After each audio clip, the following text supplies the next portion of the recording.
champions from spring, raising two phenomenal young stars. Welcome to the new era. A toast to our champions, disguised. Toast was a streamer with a dream. He wanted to stand on the biggest stages in the world. I was watching every game, pretty much watched every scrim, practice trials they had, just following along. I think Disguise joining the league is very healthy for the league, and I think it's very helpful for people who kind of lost hope. But he did something no one expected. He rolled into a scene full of former champions and proven talent, and he won the whole thing. But here it goes, the engage. Sony is low, Fagon jumps in, looking for Smoothie. Smoothie is the first one to fall. Emperor's Divine goes in, Sony falls, and DSG, history in the making.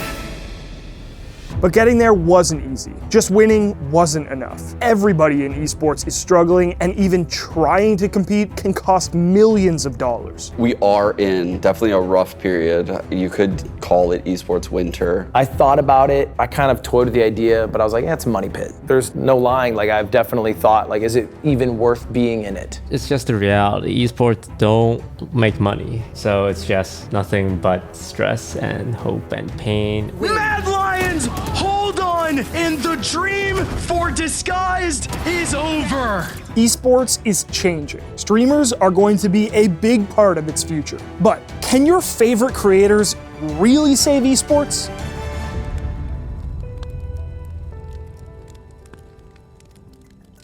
Over the past few years, there have been a slew of streamers creating orgs and starting their own teams. In Europe, huge orgs like Carmine Corp and Movistar Koi got started thanks to massive streamers and influencers. And these days, they can sell out stadiums all on their own. But building a fan base like that isn't easy or cheap.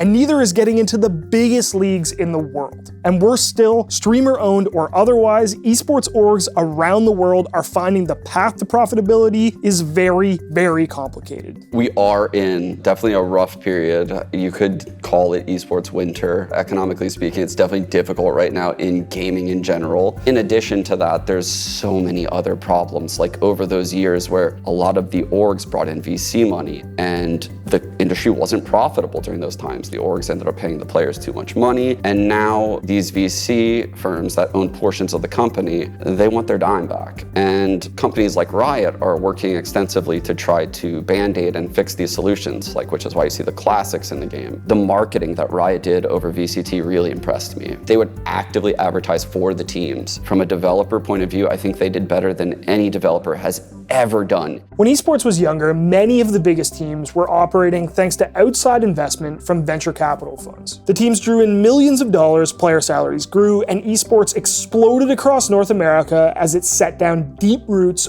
all around the world. But generally speaking, these VC funds weren't giving away their money for free.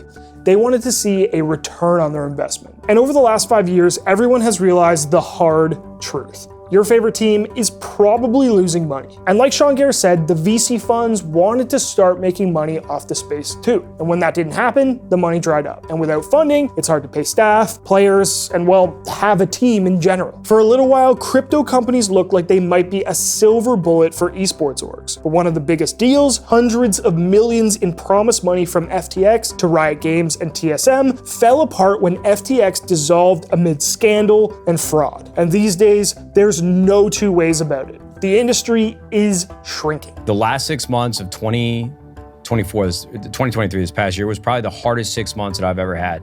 We went through 3 rounds of layoffs in a year and a half. I just needed to sit back and step away so that I could be on the outside looking in again and be a fan of 100 Thieves. The financial problems facing esports organizations are very, very real. So why exactly are creators pouring money into it? I was really into Smash, and that's how I started streaming, and I ended up earning a good amount of money.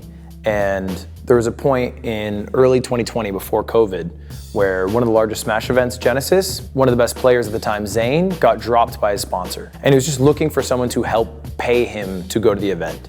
And I did it without this idea of a grand esports team, but just hey, I like Smash. I want you to go without losing money. So I made this esports team and I called it Mogul Moves. And it was mostly a joke. And I bought him like Gucci shoes and I made him wear it on stage. He's outside of that grab into tipper range. So he's doing a beautiful job just maximizing where he's supposed to go. He's gonna do it again, and he does it again.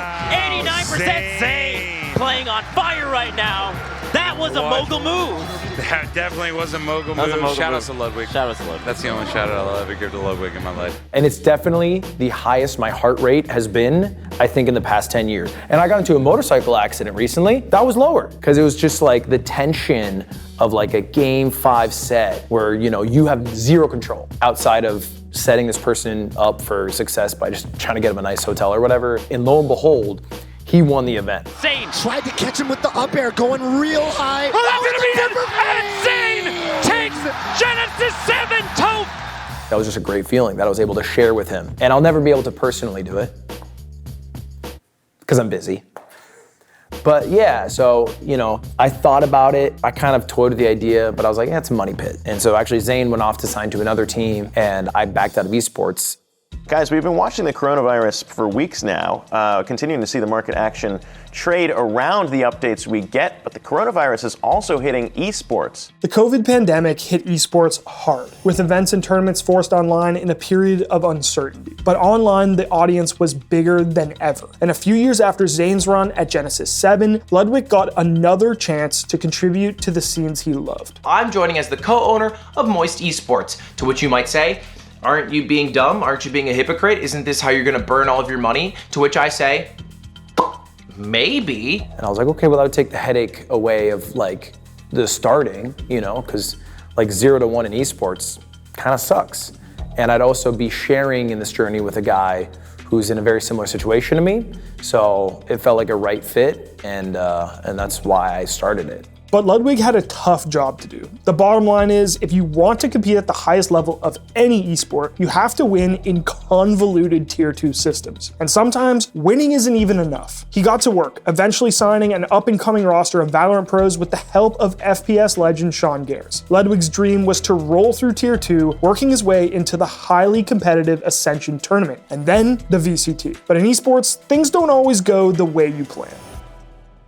Meanwhile, Toast was learning that even a definitive win in Tier 2 isn't always enough to catapult an esports org forward. DSG winning challengers in North America was definitely a feather in Toast's cap, but it also didn't really change much for the fledgling organization. In League of Legends at the time, winning challengers did not qualify you for the franchised LCS. Other than buying a spot after another team left, there was no way to work your way into Tier 1 in North America. So despite his success with no path to the LCS in sight, Toast threw most of his attention into Valorant. I was watching every game, pretty much watched every scrim practice trials they had, just following along. Holding on to Cat.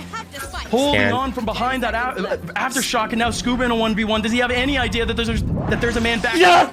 Has no idea. Disguised Toast has made it to challengers. I was very excited, and I would say it was one of the best moments of my career, watching the team qualify, seeing how happy they are. 2v2, it's Clear and Nerve to try to hold this one back. Double nano swarms, one of the mollies has already been utilized. Neither one of the two nanos are on site. They're finally able to start defusing. The lockdown is done for. Bjork catches one. Clear with an angle. Can he actually take away Blackheart? Blackheart defusing! Defenders win. Mad Lions, hold on. And the dream for Disguised is over. What a run there for Disguised as well. It's been a tough season for them overall, Upmind, with a lot of shuffling around on this roster. The biggest thing was just team cohesion. We started losing a couple of times, and then we kind of created this culture of like, every time there's a loss, wow, who are we eyeing next? And it made the players kind of scared, even under more pressure. So we were good, but I think we just didn't know how to handle losses very well. and it kind of just was never able to recover and snowballed. And so ultimately, after investing more than $1 million into his Valorant and League teams, only to be relegated from the Challenger League in North America, Toast moved his efforts to Southeast Asia, signing a team based in Singapore. And this time, it was enough. And now it's down onto Jensen's shoulders. A 1-on-4. Almost impossible to ask. Juicy is here. He cleans it up. A very decisive win. We're going to Ascension. Well done to all the players. There was a sense of expectation that they would, because if this is quote unquote the Singapore super team, then you're expected to win your region by a good margin. Now, before we jump into them more, I want to reintroduce this guy's Toast, our Singapore squad. It was definitely more nerve-wracking. The competition was higher. Just the first time traveling to an Ascension event, playing on LAN. Because in Singapore, you don't get to play on LAN for your finals. In the other regions, most of them have a LAN event. So for a lot of them, it's the first time playing in person. A lot of superstition starts kicking in. It's like, oh, I was sitting like this when we won, and I was sitting like that when we lost. I'm gonna sit like this, and maybe that'll make a difference. A lot of DSG's future rides on the success of these games, right? And the players know that. So it's just stress. It's just stress. It's just nothing but stress and hope and pain and jubilation when they win. It's a roller coaster. It's just the reality. Esports don't make money. Only, I would say, 1 out of 10 esports org makes money. It's very unfortunate. It's definitely becoming more of a passion thing. And it's a hard ask for players to kind of like give up their youth to chase a dream that has such a low chance of paying off. Now, since the end of the 2024 season, a few things have changed for Toast. His League of Legends team has been granted a guest spot in the reformed LCS, now LTA, so he'll finally have a spot in a Tier 1 league. But he's also stepping away from his SEA Valorant team despite their success last year, since Riot has announced that they won't be allowed to stream their games on any platform other than Soup. And Toast isn't the only one who's been struggling with the brutal highs and lows of esports.